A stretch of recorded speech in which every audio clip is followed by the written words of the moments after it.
उस पे कितना ट्रस्ट कितना हो सकता है? क्योंकि बहुत सारे लोग बोलते हैं कि ट्रक मालिक से हम डायरेक्ट ट्रक नहीं लेंगे। बिहार में दारू शराब बंद है। हाँ हाँ तो बिल्कुल। बोला यार एक पेटी लेके जो मैं एक पेटी लेके गया था यार, मेरे को तो 10,000 रुपया पड़ गया। रह जाती है, बैटरी डाउन होगी, रात को ड्राइवर सो रहा है, उसको हम बोलते हैं भी ऐसा ना हो कि सुबह गाड़ी स्टार्ट करवाने को तो आप थोड़ी देर स्टार्ट कर लो। सर अगर हम ट्रक लेके बिजनेस करते हैं, एज ए कॉन्ट्रैक्ट करते हैं तो वो फायदेमंद रहता है। अच्छा। तो सीएनजी गाड़ियाँ हमारे पास ये 14 गाड़ियाँ सीएनजी गाड़ियाँ हैं, ये टाटा की हैं। स्वागत है दोस्तों आपका हमारे चैनल ट्रांसपोर्ट गुरुजी में। और जैसा कि आप लोगों को पता है कि हमारा चैनल ट्रांसपोर्ट गुरुजी यूट्यूब पे लॉजिस्टिक और ट्रांसपोर्टेशन का बिजनेस चैनल है, जहां पे कि मैं आपको हमेशा कुछ नई जानकारी देता हूं। दोस्तों आज है हमारा बिलासपुर का तीसरे पार्ट का वीडियो, और आज हमारे साथ फिर से एक ट्रांसपोर्टर भाई बैठे हुए हैं। मैं बात करूँ तो ट्रक मालिक बैठे हुए हैं, और आज मैं इनके साथ बात करने वाला हूँ इनके ट्रकों के बारे में, किस तरह से ये बिज़नेस करते हैं, कहाँ के लिए बिज़नेस करते हैं, क्या ट्रांसपोर्ट का नाम है, इनका नाम क्या हुआ, कब से ट्रांसपोर्ट बिजनेस कर रहे हैं, आज के डेट में इनके पास किस किस तरह के कितने ट्रक हैं।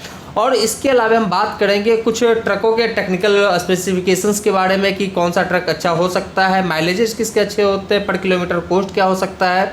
तो बात करते हैं इस सारे डिटेल्स पे। तो नमस्कार सर जी, आपका हमारे चैनल पे। नमस्कार जी, रोहित जी कैसे हैं? तो सर आपका नाम क्या हुआ? सर मेरा नाम है सुलेंद्र शर्मा। आपके ट्रांसपोर्ट कंपनी का क्या नाम है? सर हमारे ट्रांसपोर्ट कंपनी का नाम है शर्मा रोड लाइन्स। और ये एक्चुअल में कहाँ पे आपका ये जो ऑफिस है, ये पूरा एरिया ये क्या सर पड़ता है? हमारा जो ऑफिस है ये बिलासपुर चौक NH8 near parking hotel Bilaspur. अच्छा, मतलब ये गुड़गांव से थोड़ा सा आगे पड़ता है। हाँ जी, हाँ जी। ओके, तो सर हम बात करते हैं आपका ये शर्मा रोड लाइन जो है, ये कब से है, ये आपने कब स्टार्ट किया था इस कंपनी को? ये सर कंपनी 2017 से है। 2017 मतलब आज तकरीबन 4-5 साल हो चुके हैं इस हाँ जी, कंपनी को। हाँ जी। तो आज के डेट में आपके पास कितने, आप जैसे हम जनरली आपसे बात हो रहा था, आप बताए थे कि आपके पास अपने ट्रक है, तो आज के डेट में आपके पास कितने ट्रक है अपने? सर हमारे पास आज की डेट में 16 ट्रक है। 16 ट्रक। और ये कौन से ट्रक है आपके पास? ये सर हमारे पास CNG गाड़ियाँ मोस्टली है हमारे पास, क्योंकि हम दिल्ली NCR का काम करते हैं। अच्छा। हाँ जी, उसमें है अपनी CNG गाड़ियाँ हैं, सिंगल एक्सल, मल्टी एक्सल, ये गाड़ियाँ।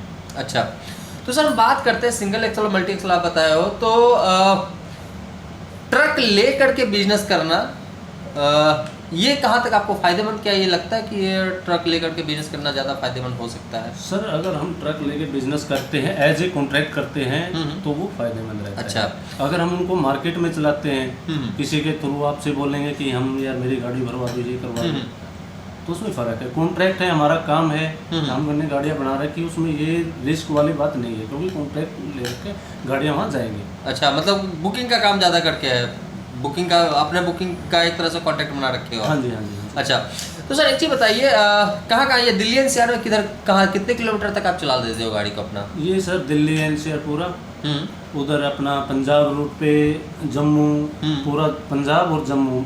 अच्छा, तो ये सब के सब जो है आपका CNG गाड़ी है जो सब सभी जगह पे जाती है? अच्छा, तो और ये जो ट्रक है आपके पास CNG का, ये कौन कौन किसका किसका है ये ट्रक आपके पास? ये सर जो CNG गाड़ी है हमारे पास, ये 14 गाड़ियाँ CNG गाड़ियाँ हैं, ये टाटा की हैं, सभी गाड़ियाँ टाटा की। अच्छा, टाटा का? हाँ जी, 20 पेटी और 22 पेटी गाड़ी। अच्छा, तो आपको अगर मैं बात करता हूँ CNG के टाटा के बारे में, तो इसका अगर माइलेज की बात करते हैं CNG के माइलेज की, तो क्या हो सकता है इसका माइलेज आपका? सर माइलेज ये जो अंडरलोड अगर गाड़ी चलेगी, ओवरलोड तो हम गाड़ियाँ चलाते ही नहीं हैं। ठीक है। तो ये गाड़ियाँ रूट पे गाड़ियाँ 10 की एवरेज दे देती हैं। अच्छा, 10 का एवरेज दे देता है? हाँ जी, हाँ जी, 10 की एवरेज दे देती हैं गाड़ियाँ। अच्छा, तो CNG गाड़ी चलाने में क्या कंपटीशंस वगैरह ज़्यादा होते हैं, या फिर नॉर्मल मार्केट में अच्छा खासा बिजनेस हो जाता है CNG रखने के बाद? नहीं, CNG सर डीजल महंगा हो गया है, और दूसरी बात हमारे जो कॉन्ट्रैक्ट है वे हल्के मटेरियल हल्के मटेरियल वाला है? मटेरियल चलता है, क्योंकि अच्छा। CNG पासिंग जो रहती है ना, वो डीजल से 1 टन कम रहती है। अच्छा जी सर, तो CNG में एवरेज ज़्यादा रहती है और CNG सस्ते भी है। अच्छा अच्छा, तो एक चीज़ बताइए, जनरली एक कैलकुलेशन हम देखना चाहते हैं कि 100 किलोमीटर गाड़ी मुझे चलाना है, हाँ जी, हाँ जी। तो इसमें कितना CNG लग सकता है, कितने का CNG लग सकता है? 100 किलोमीटर आपको गाड़ी चलाना है तो ये लगा लो वो 10-11 किलो CNG लगेगी, क्योंकि जाम वगैरह मिल गया। अगर लंबा रूट है, गाड़ी चल रही कंटिन्यू विदाउट जाम की गाड़ी चल रही, तो 10 की एवरेज गाड़ी दे देती है। ठीक है। अगर जाम वगैरह मिल गया तो जिसमें वो डिपेंड है, गाड़ी खड़ी रहती है, स्टार्ट खड़ी रहती है, तो उसमें तो CNG तो तब भी लगेगी, चले या ना चले CNG तो लगेगी ना, गाड़ी स्टार्ट है। ओके। हाँ जी, अगर गाड़ी चल रही है रूटीन में बढ़िया चल रही है, 60 की स्पीड तक चल रही है, तो एवरेज में कोई फ़र्क नहीं पड़ता। अच्छा अच्छा, हाँ जी। तो एक चीज़ और थोड़ा सा समझना था मुझे, CNG जो जाम वगैरह की है ना, जो एवरेज आती है ना, वो 8-9 तक आ जाती है, 8 या 9 की एवरेज आती है। अच्छा अगर लंबी चलती है, वो ड्राइवर से हम क्लेम करते हैं कि 8 की एवरेज दो, अच्छा क्योंकि ड्राइवर जाम में भी रुक जाता है, कहीं पॉइंट पे लगाता है, गाड़ी स्टार्ट भी रह जाती है, बैटरी डाउन होगी, रात को ड्राइवर सो रहा है, उसको हम बोलते हैं भी ऐसा ना हो कि सुबह गाड़ी स्टार्ट करवानी पड़े, तो आप थोड़ी देर स्टार्ट कर लो। अच्छा, इसलिए भी हाँ। थोड़ा सा क्योंकि यहाँ से तो गाड़ी चली गई, गाड़ी ने 10 की एवरेज दे दी, सिटी में जाने के बाद गाड़ी 20 की स्पीड से चल रही, 23 की स्पीड से चल रही है, बिल्कुल क्लच के ऊपर पैर रख रहा है, तो वहाँ पे गाड़ी एवरेज नहीं दे पाएगी।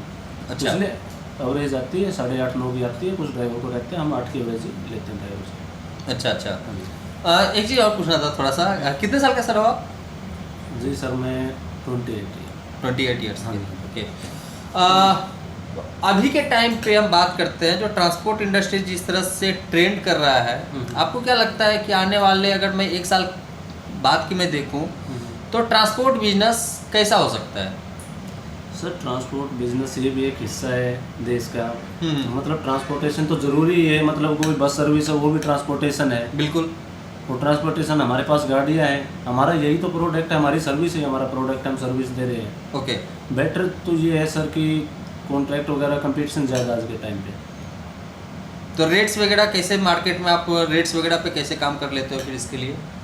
रेट वगैरह सर हम देखते हैं गाड़ियों में, जैसे कॉन्ट्रैक्ट पे हैं, वेंडर कोड होता है, कंपनियों में डिलीवरी है, DHL है, बड़ी बड़ी कंपनियां जो है, हमारी भी कुछ कंपनियां हैं, हाँ हाँ, जिनसे हमने टाइप कर रखा है, कॉन्ट्रैक्ट साइन कर रखा है। बिल्कुल। तो वो रेट देते हैं, हमने रेट दिया, किसी दूसरे ट्रांसपोर्टर ने रेट दिया, बिल्कुल।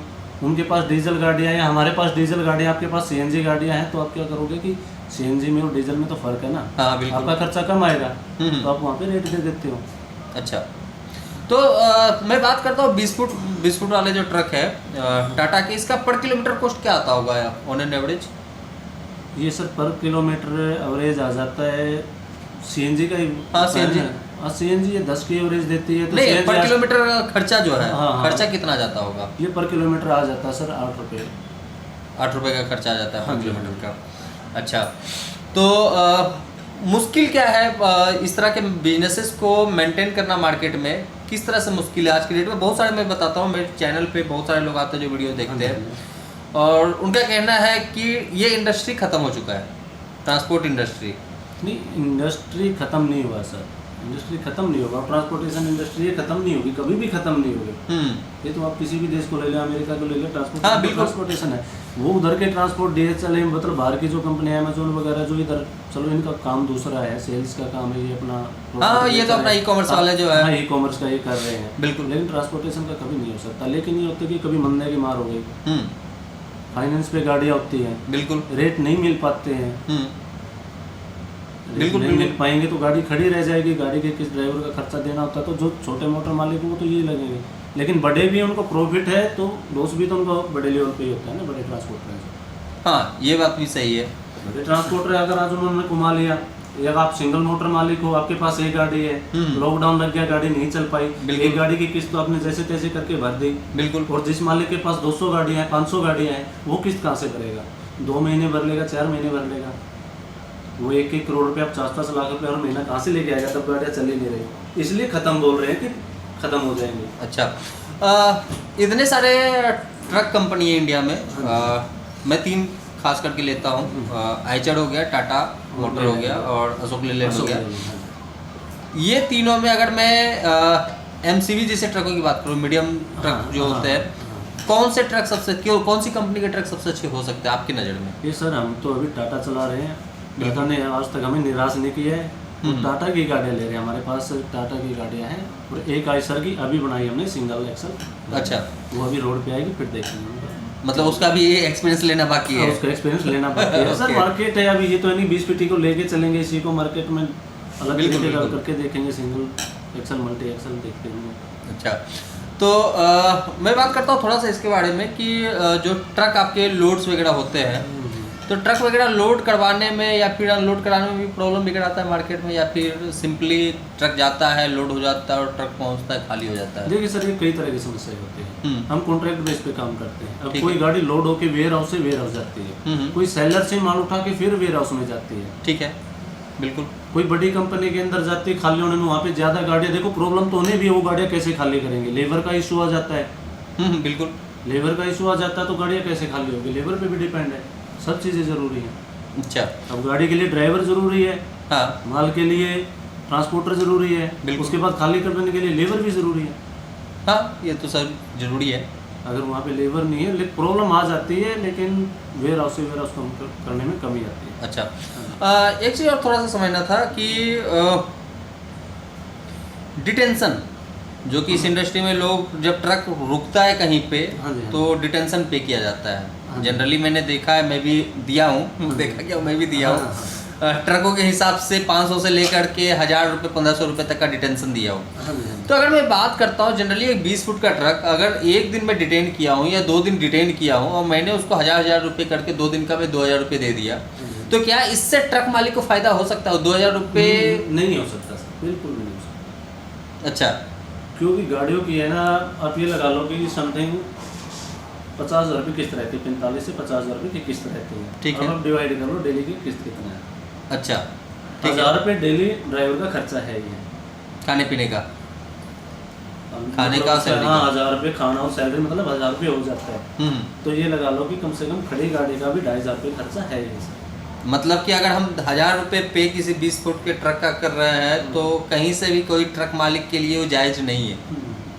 ये भी एक प्रॉब्लम है कि मार्केट में प्रॉब्लम है सर। एक बात बताओ, या तो अगर 1 महीना गाड़ी खड़ी रह गई तो कितना बना, 30,000 रुपये बना। बिल्कुल। 1000 रुपये डिटेंशन आप बता रहे हो, 30,000 रुपये बना। उसमें से भी ट्रांसपोर्टर जिसके थ्रू गाड़ी लगी है, पार्टी वाला बोल देता भाई संडे था, उस दिन फेस्टिवल था, हम नहीं देंगे। बिल्कुल। लेकिन उसमें से 30,000 रुपये तो ड्राइवर ही लेके जाएगा। हाँ ड्राइवर को तो देना पड़ेगा, मालिक वो तो ड्राइवर है, हाँ पैसे बिल्कुल। कमाने के लिए। उसको गाड़ी चलाए नहीं चलाए, घर छोड़ के आए, गाड़ी पे तो है अपने पे, उसको देना पड़ेगा। तो गाड़ी की किस्त तो घर से जाएगी, प्रॉफिट कहाँ है इसमें, नुकसान ही है। हाँ, ये बात भी सही है। एक चीज़ बात करते हैं थोड़ा कमीशन के बारे में। कमीशन पे कभी आप गाड़ी लगाए हो क्या? नहीं सर। जितना भी आपका खुद का है, उसी को आप ऑपरेट कर रहे हो मार्केट में? हाँ जी, हाँ जी। अच्छा, कमीशन का कोई काम नहीं है? हाँ, काम कम कर रहे हैं, लेकिन सर अप्लाई कर रहे हैं, एज ए कॉन्ट्रैक्ट कर रहे हैं। अच्छा। मार्केट में गाड़ियाँ नहीं भरवाते हैं, मतलब किसी को बोल दिया ट्रांसपोर्टर को भाई मेरी गाड़ियाँ लगा दो, नहीं। हमारे पास कॉन्ट्रैक्ट है, तब हमारे पास 20 गाड़ियों का काम होता है, तब हम 10 गाड़ियाँ रखते थे। अच्छा। आज हमारे पास 25-30 गाड़ियों का, हम मार्केट से गाड़ियाँ ले रहे हैं। अच्छा, आप मार्केट से गाड़ी ले हम रहे हैं? मार्केट से तो आप गाड़ी मार्केट से गाड़ी लेने के लिए क्या ये करते नहीं हो हो आप? सकता कि भी हम कभी हमारे कोई भरवानी पड़ जाए। जिस कंपनी से हमने कॉन्ट्रैक्ट साइन कर रखा है, उस कंपनी में काम नहीं है, तो वो बोलेगा कि चलो कहीं और देख लो। कॉन्ट्रैक्ट ही टूट जाए, हमें भी देखना पड़ेगा कुछ टाइम के लिए। बिल्कुल। तो जैसे आप बोले हो कि आपको कभी कभी ट्रकों मार्केट से ट्रकों का जरूरत पड़ जाता है, तो ये ट्रक कैसे आप मार्केट से अरेंज कैसे करते हो आप? ये सर सर्कल में लेते हैं, जो आपके जान पहचान के हैं? हाँ, जान पहचान के हैं सर। जनरली वो ट्रक मालिक ही हो सकते हैं? हाँ, ट्रक मालिक। तो उस पर कितना ट्रस्ट कितना हो सकता है? क्योंकि बहुत सारे लोग बोलते हैं कि ट्रक मालिक से हम डायरेक्ट ट्रक नहीं लेंगे, विश्वास नहीं है, बहुत कुछ हो जाता है, बहुत सारे लोगों का कहना होता है। नहीं सर, हम जो गाड़ियाँ लेते हैं ना, वो उस ट्रांसपोर्टर से गाड़ियाँ लेते हैं जिसकी खुद की गाड़ी होती है। अच्छा। और सबसे बड़ा लॉस इसमें यही है कि जो डरते हैं ना, वो होता है कि मैंने आपसे गाड़ी ले ली, आपने मेरे को गाड़ी देनी है, ठीक है। आपने किसी और से गाड़ी ले ली, आपने 1000 रुपया कमीशन रख लिया, उसने 500 रुपया रख लिया, उसने भी किसी और की गाड़ी रख ली। अच्छा। गाड़ी आपको कलकत्ता भेजनी है, बिहार जाएगी गाड़ी, उधर से वेस्ट बंगाल चली जाएगी गाड़ी, बिल्कुल। उसके ऊपर ट्रस्ट नहीं रहता। अब आप हो, मैं हूँ, आपकी गाड़ी है, तो बात वहीं खत्म होगी, अपने को निमेटना है। अब वो कोई गाड़ी में लफड़ा हो जाता है, जैसे मोस्टली यही होता है कि शराब लोड कर लेता ड्राइवर। अच्छा। होटल पे ड्राइवर गाड़ी रोकता है, वहाँ पे जैसे हम बैठे हैं वैसे बैठे रहते हैं लोग, वो बोलते हैं भी यार एक पेटी ले जाता। अच्छा, बिहार वगैरह जो हाँ, क्रॉस बॉर्डर से पहले हो जाता है, यूपी में मिल गया, बोलता है यार बिहार में दारू शराब बंद है। हाँ बिल्कुल। तो बोला यार एक पेटी लेके जाओ, मैं एक पेटी लेके गया था यार, मेरे को तो 10,000 रुपया पड़ गया। अब त्योहार का टाइम है, ड्राइवर को उससे कोई मतलब नहीं है ड्राइवर को, लेकिन ड्राइवर फिर भी सुन रहा है, पैसे की बात है, उसको लालच देते हैं। अच्छा, तो ये जानते कि ड्राइवर लोग ज़्यादा करके ये सब चीज़ें करते हैं? तो ड्राइवर भी करते हैं सर। और जो 2-3 जगह बाद गाड़ियाँ लगती है ना, जैसे आपने किसी और से ले ली, बीच में 3-4 ट्रांसपोर्टर हो गए, बिल्कुल, उसका हमें थोड़ा पता कि वो मोटर मालिक कौन है, कहाँ का है, क्या है, तो खुद मोटर मालिक भी शराब लोड करवा देते हैं। अच्छा, मतलब दोनों जो है कहीं ना कहीं से एक दूसरे से जान पहचान होता है और उस तरह से वहाँ से फिर वो शराब हाँ, वगैरह करवा लेते हैं, मोस्टली ड्राइवर ही करता है। तो इसीलिए, और उधर बिहार में तो खैर बैन भी है, क्योंकि मैं खुद बिहार से बिलोंग करता हूँ, तो हाँ जी इसलिए। हाँ जी, बैन है तो उधर तो अगर गाड़ी पकड़ी गई तो जी अच्छा। अपना माल निकालना मुश्किल तो ये तो फिर और ज़्यादा डेंजर वाली बात हो जाती होगी ना। हाँ जी। अच्छा अच्छा, टेंशन वाला काम करना ही नहीं है जी, इसलिए सीधा साधा साफ सीधा काम साधा होता है। अपना ही करना है। मैं पार्टी वाले को बोल देते हैं जी रुको, अगर वो बोले नहीं रुक सकते तो फिर अपने सर्कल की कोई खास की गाड़ी लेते हैं। तो वही फिर लेकर के आप भेजते हो। हाँ जी। अच्छा अच्छा। तो सर अच्छा लगा आपसे बात करके। तो दोस्तों सुन रहे थे, आज हमारे साथ थे भाई साहब, और बहुत कुछ इनके साथ आज मुझे पता चला है, जैसे कि शराब के बारे में जो मैं बात सुना हूँ। बिहार में बैन है, फिर भी लोग इस तरह से करते हैं, करना अच्छी बात नहीं है, क्योंकि उधर मैं जानता हूँ कि जब कोई गाड़ी को पकड़ा जाता है तो उसके साथ किस तरह से सलूक किया जाता है, या फिर जो उसके मालिक है उनके साथ किस तरह से सलूक किया जाता है, ड्राइवर के साथ किस तरह से सलूक किया जाता है। क्योंकि वहाँ पे मैंने खुद देखा है, मैं खुद उस एरिया से बिलोंग करता हूँ। वहाँ पे जो पुलिस वाले होते हैं वो किस तरह से ट्रीट करते हैं, या फिर गाड़ियों को किस तरह से जब्त करते हैं। तो आप लोग अगर इस तरह का काम करते हो तो ये करना अच्छी बात नहीं है, क्योंकि इससे कहीं ना कहीं आपको कोई कमाई हो सकती है, बट एक्चुअल में जिसका मटेरियल उस ट्रक के अंदर, जिसने वो ट्रक लगाया है, उसके लिए ज़्यादा प्रॉब्लम हो जाता है। तो इस पर थोड़ा सा आप लोग कंट्रोल कीजिए, साफ़ सुथरा काम करना स्टार्ट कीजिए, ताकि कमाई हो सके, सही तरीके से कमाई हो सके, और इस तरह के प्रॉब्लमों से दूर रह सके आप लोग। तो दोस्तों आज के लिए था इतना ही, हम मिलते हैं अपने नए वीडियो में फिर से कुछ नए के साथ, तब तक के लिए धन्यवाद।